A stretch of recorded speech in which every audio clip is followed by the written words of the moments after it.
હવે ડિલીટ વાળું, બરોબર.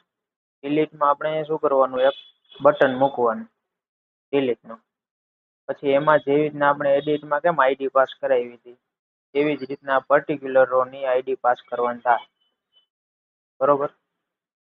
તો હવે એમાં કેવી રીતના, તો કે આપણે આ સ્લાઇડર શો, આપણે અહીંયા એડિટનું મૂક્યું હતું ને, ત્યાં અહીંયા એડિટ માટે શું કરાવ્યું હતું, એક આપણે નામ રાખ્યું હતું આઈડીનું અને આઈડી પાસ કરાવી હતી, ડોલર સ્લાઇડર ઓફ આઈડી. તો એવી જ રીતના આપણે નવું રાઉટ બનાવવાનું, સ્લાઇડર ડિલીટ. સેમ આ જ રાઉટ હશે, ખાલી નામ ચેન્જ હશે. Slider delete, slider of ID. એટલે આમાં શું થશે, આઈડી પાસ થશે. હવે આપણે web.php માં સ્લાઇડર ડિલીટ નામનું અહીંયા રાઉટનું નામ આપી દીધું. અહીંયા આપણે આઈડી પાસ કરાવી અને મેથડ કઈ, ગેટ. સ્લાઇડર કંટ્રોલરમાં ડિલીટ નામનો આપણે ક્લાસ બનાવ્યો. અહીંયા ક્લાસ બનાવ્યો એટલે આપણે સ્લાઇડર કંટ્રોલરમાં હવે શું બનાવશું, ફંક્શન બનાવશું ડિલીટ. એની અંદર આપણે જે આઈડી આવી છે એટલે મોડેલ થ્રુ આઈડી લઈ લેશી, ડોલર સ્લાઇડર અને અહીંયા મોડેલનું નામ. પછી શું કરાયું, સ્લાઇડરમાં આ ક્વેરી છે, તેની ક્વેરી છે ડાયરેક્ટ ફાઇન્ડ કરીને ડોલર સ્લાઇડર ઓફ આઈડી, એટલે ડાયરેક્ટ આ જ રેકોર્ડ મળે. આપણે જેમ સિલેક્ટ કરીને વેર કન્ડિશન કરીને સિલેક્ટ કરીને એની જગ્યાએ આપણે ફાઇન્ડ નામનું આવે, find dollar slider of ID.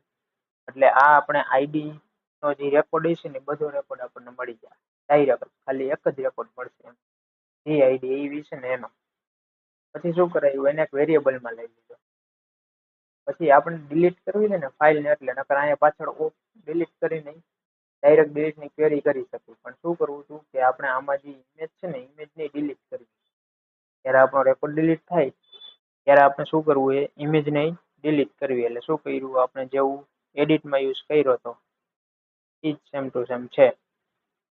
File : delete, storage લગીનો path મૂક્યો, પછી કોન્કેટિનેશન કર્યું અને આ જે સ્લાઇડર વેરિયેબલ છે ને એની અંદર અથવા અહીંથી ને આવી શકે dollar slider of image. Dollar સ્લાઇડરમાં આપણે એક જ રેકોર્ડ આવતો હોય છે, એક જ આઈડી, એટલે એમાંથી આખો રેકોર્ડ હોય એટલે એમાંથી ઇમેજ પણ મળી જાય. ડોલર સ્લાઇડર ઓફ ઇમેજનો પાથ મળી ગયો, સ્ટોરેજ લગીનો અહીંયા પાથ મળી ગયો. આ બે એક પાથ મળી ગયો અને ડિલીટ કરી નાખ્યો એને. અને પછી ઇમેજ ડિલીટ થઈ ગયા પછી આપણે શું કર્યું, ડોલર સ્લાઇડર ઓફ ડિલીટ. હવે આ ડોલર સ્લાઇડરની જગ્યાએ આપણે આ લખી શકીએ, આટલું લખી શકીએ, કેમ કે એક વેરિયેબલમાં જ છે. અહીંયા આટલું લખી શકીએ, આ છે ડોલર સ્લાઇડર ઓફ ફાઇન્ડ વાળું છે ને એ અહીંયા મૂકી શકે. ડાયરેક્ટ ડિલીટની ક્વેરી પણ થઈ શકે. પણ આપણે શું કરવું હતું, પહેલા ઇમેજ ડિલીટ કરવી હતી ને પછી રેકોર્ડ ડિલીટ કરવાનો. તો પહેલા રેકોર્ડ ડિલીટ થઈ ગયું પછી આપણે ઇમેજનો પાથ મળે નહીં, ન મળે ને. એટલે પછી આપણે પહેલા જ ફાઇલમાંથી ઇમેજ ડિલીટ કરી નાખવાની અને પછી સ્લાઇડર શો વાળું રિટર્ન રીડાયરેક્ટ સ્લાઇડર શો એટલે આપણે web.php માં સ્લાઇડર શો એટલે શું થાય છે, આપણું જે ટેબલ છે એ પાછું ઓપન થઈ જાય.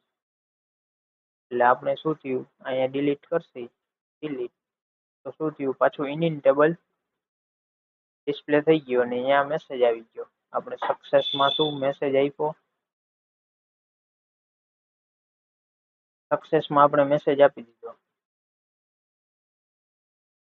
કે વિથ કરીને સક્સેસ સ્લાઇડર ડિલીટેડ સક્સેસફુલી. એટલે આ સેશન આપણે ક્યાં મૂકેલો હશે, અહીંયા ઉપર પણ મૂકેલો હશે, ત્યારે જ આપણને ડિસ્પ્લે થાય છે. એટલે ચારે ચાર વસ્તુમાં આપણે સેશન હંમેશા મૂકી દેવાનો,